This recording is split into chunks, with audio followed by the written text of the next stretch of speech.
ሰላም ጤና ይስጥልኝ የኢትዮ ፎከስ ቤተሰቦች። የቀይ ባህር ፖለቲካ ውጥረትና የኢትዮጵያ የባህር በር ባለቤትነት ጥያቄ አዲስ ምዕራፍ ላይ ደርሷል። በኢትዮጵያና በሶማሊያ መካከል ያለውን አለመግባባት ለመፍታት በሽምግልናው ግንባር ቀደም የሆኑት የቱርኩ ፕሬዝዳንት ረሲብ ጣይብ ኤርዶጋን ዳግም የኢትዮጵያን ተስፋ የሚያከሽፍ እርምጃ ይወስዱ ይሆን? የአንካራው ድርድር ውጤት ምን ሊሆን ይችላል? ቱርክ ለሶማሊያ ያላት ወታደራዊና ኢኮኖሚያዊ ቁርኝት በኢትዮጵያ የባህር በር ጥያቄ ላይ የሚያሳርፈው ተጽዕኖ ምንድነው? ኤርዶጋን በሁለቱ ሀገራት መካከል ሚዛኑን ጠብቀው ይጓዛሉ ወይስ የኢትዮጵያን የዘመናት ህልም ዳግም ገደል ይከቱታል? ዛሬ በኢትዮ ፎከስ በእነዚህ አብይ ጉዳዮች ላይ በጥልቀት እንወያያለን። ወቅታዊ መረጃዎችን፣ ዲፕሎማሲያዊ ትንታኔዎችንና የባለሙያዎችን እይታ ይዘንላችሁ ቀርበናል። እስከ ፕሮግራሙ ፍጻሜ ድረስ አብራችሁን ቆዩ። ኤርዶጋን የኢትዮጵያን የባህር በር ጥያቄ በድጋሚ ያከሽፉት ይሆን? ከኢትዮጵያ ጋር የጠበቀ ግንኙነት ያላት ቱርክ ባለፉት ዓመታት በአውሮፓ፣ በአፍሪካ፣ በመካከለኛው ምስራቅና በደቡብ ምስራቅ እስያ ውስጥ በተለያዩ መስኮች ቀላል የማይባል ተሰሚነት አላት። በዓለም ዙሪያ በንግድ፣ በኢንቨስትመንትና በወታደራዊ መስኮች ያላት ተጽዕኖ እየሰፋ የመጣው ቱርክ ግጭቶችን ለማስቆምና ሰላም እንዲወርድ በሚደረጉ ጥረቶች ውስጥ አስተዋጽኦ እየጎላ በመምጣት ላይ ይገኛል። ከፍተኛ ተሰሚነት ባላቸው የሀገሪቱ ፕሬዝዳንት ረሲብ ታይብ ኤርዶጋን እና በውጭ ጉዳይ ሚኒስትራቸው የሚመራው ይህ የቱርኩ ተሳትፎና ተጽዕኖ በዋና ዋና አሳሳቢ ዓለም አቀፋዊ ግጭቶችና ጉዳዮች ላይ ይስተዋላል። በአፍሪካ ቀንድ አካባቢ እየተጠናከረ የመጣው ውጥረት በከፍተኛ ሁኔታ የምዕራባውያንና የመካከለኛው ምስራቅ ሀገራት ትኩረትን በሳበበት በአሁኑ ወቅት የቱርክ ፕሬዝዳንት በአካባቢው ባለው ሁኔታ ውስጥ ዋነኛ ተዋናይ ወደ ሆኑት ሁለት ሀገራት በዚህ ሳምንት ጉብኝት ያደርጋሉ። በዚህም መሰረት ፕሬዝዳንት ረሲብ ታይብ ኤርዶጋን ሰኞ የካቲት 9 2018 ዓ.ም ወደ የተባበሩት አረብ ኤሚሬትስ እንዲሁም ማክሰኞ ወደ ኢትዮጵያ በማምራት ከሀገራቱ መሪዎች ጋር ውይይት እንደሚያደርጉ ጽህፈት ቤታቸው አስታውቋል። ፕሬዝዳንቱ ከኢትዮጵያ መንግስት ጋር የጠበቀ ግንኙነት ያላቸውና የኢትዮጵያም ወዳጅ መሆናቸው ይነገራሉ። ሆኖም ግን በተግባር የታየው ይህንን የሚያረጋግጥ አለመሆኑን በጉዳዩ ላይ ጥናት ያካሄዱ የፖለቲካና ዓለም አቀፍ ግንኙነት ባለሙያዎች ያስረዳሉ።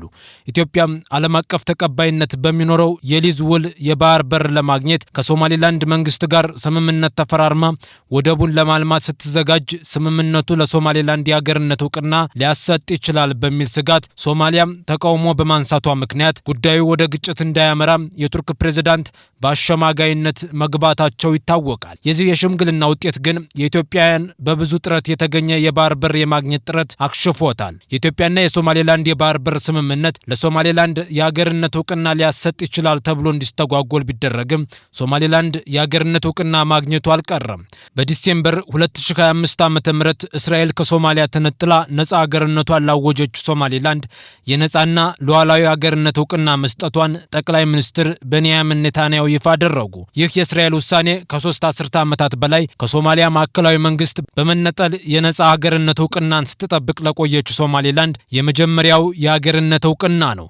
ኢትዮጵያ ከሶማሌላንድ ጋር የባህር በር ስምምነት ስትፈራረም ተቃውሞ ያነሳው የሶማሊያ መንግስትና አብረውት የተንጫጩት ግብጽ፣ ጅቡቲና ኤርትራ እስራኤል የሀገርነት እውቅና ስትሰጥ ድምጻቸው አልተሰማም። በወቅቱ ጠቅላይ ሚኒስትር ኔታንያሁ እስራኤል የሶማሌላንድ ሪፐብሊካን እንደ ነጻና ሉዓላዊ ሀገርነት በይፋ እውቅና መስጠቷ ለአፍሪካ ቀንድ አካባቢ ትልቅ ዲፕሎማሲያዊ እርምጃ ነው ብለዋል።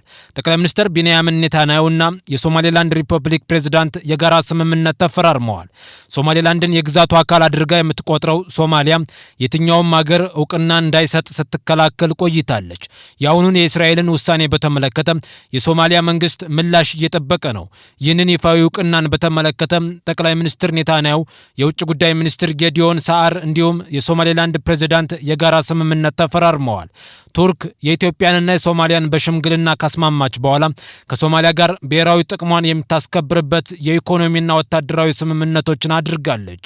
ሶማሊያ ውስጥ የጀመረችው የነዳጅ ዘይት መስመር ግንባታ በማንኛውም አካል እንዲስተጓጎልባት አትፈልግም። ኢትዮጵያ የባህር በር ልታገኝባቸው ከምትችልባቸው ሀገራት አንዷ ኤርትራ ነች።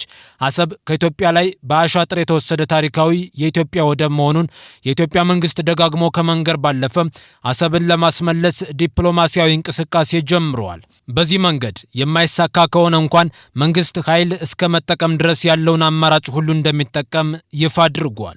የቱርክ መሪ ፕሬዝዳንት ኤርዶጋን በሰሞኑ የኢትዮጵያ ጉብኝታቸው የቀጠናውን ሰላም ለመጠበቅ በሚል ምክንያት ኢትዮጵያ አሰብ ወደብን ለማስመለስ የምታደርገውን እንቅስቃሴ እንደ በርበራው ወደብ እንዲከሽፍ እንዳያደርጉት መንግስት ከፍተኛ ጥንቃቄ ማድረግ እንደሚኖርበት እየተገለጸ ይገኛል። ፕሬዝዳንት ኤርዶጋን በዛሬው ዕለት ወደ አቡዳቢ የሄዱ ሲሆን በዚያም ከሼህ መሐመድ ቢን ዛይድ አል ናህያን ጋር ይገናኛሉ ተብሎ ይጠበቃል። ውይይታቸው በቱርክና በተባበሩት አረብ ኤሚሬትስ መካከል ያለውን ትብብር በማስፋት እንዲሁም በቀጠናዊና ዓለም አቀፋዊ ክስተቶች ላይ እንደሚያተኩሩም ታውቋል።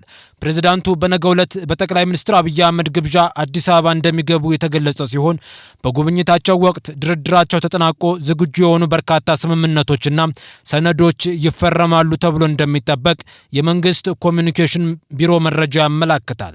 ይህ የተገለጸው በጎረቤት ሱዳን ባለው ቀጣይነት ያለው ግጭት ምክንያት ቀጠናዊ ትኩረት በጨመረበት ወቅት ነው። በዚህ ወር መጀመሪያ ላይ በዩናይትድ ስቴትስ የቱርክ አምባሳደር ሳዳት ኦናል አንካራ ለሱዳን ሉዓላዊነትና ግዛታዊ አንድነት የምታደርገውን ድጋፍ በድጋሜ አረጋግጠዋል። አምባሳደሩ በዋሽንግተን ዲሲ በሚገኘው የዩናይትድ ስቴትስ የሰላም ኢንስቲትዩት የሱዳን ሰብአዊ ፈንድ ዝግጅት ላይ በተሳተፉበት ወቅት እንደተናገሩት ቱርክ የሱዳን መረጋጋት ለሰፊው ቀጠና በጽኑ አስፈላጊ እንደሆነ ታምናለች ብለዋል። ጦርነትን ለማስቆም ውይይትና ዲፕሎማሲ ተመራጭ መንገድ መሆናቸውን አጽንኦት የሰጡት አምባሳደሩ ግጭቱን ለመፍታት ለሚደረጉት ቀጠናዊና ዓለም አቀፋዊ ጥረቶች አንካራ የምታደርገውን ድጋፍ በድጋሜ ገልጸዋል። በተጨማሪም ጉብኝቱ የሚደረገው ኢትዮጵያ ከሱዳን ድንበር አቅራቢያ በሚገኘው በቤንሻንጉል ጉሙዝ ክልል ለሱዳን ፈጥኖ ድራሽ ኃይል ተዋጊዎች የስልጠና ካምፕ እያዘጋጀች ነው የሚል የሮይተርስ የምርመራ ዘገባ ከወጣ ከጥቂት ቀናት በኋላ ነው። ዲፕሎማሲያዊ የደህንነትና የመንግስት ምንጮችን እንዲሁም የሳተላይት ምስሎችን በመጥቀስ የወጣው ይህ ዘገባ ካምፑ ለፈጥኖ ደራሽ ኃይሉ አዳዲስ ምልምሎችን ሊያቀርብ እንደሚችል አመልክቷል። የኢትዮጵያ ባለስልጣናት በዚህ ጉዳይ ላይ ለቀረበባቸው ክስ እስካሁን ይፋዊ ምላሽ አልሰጡም።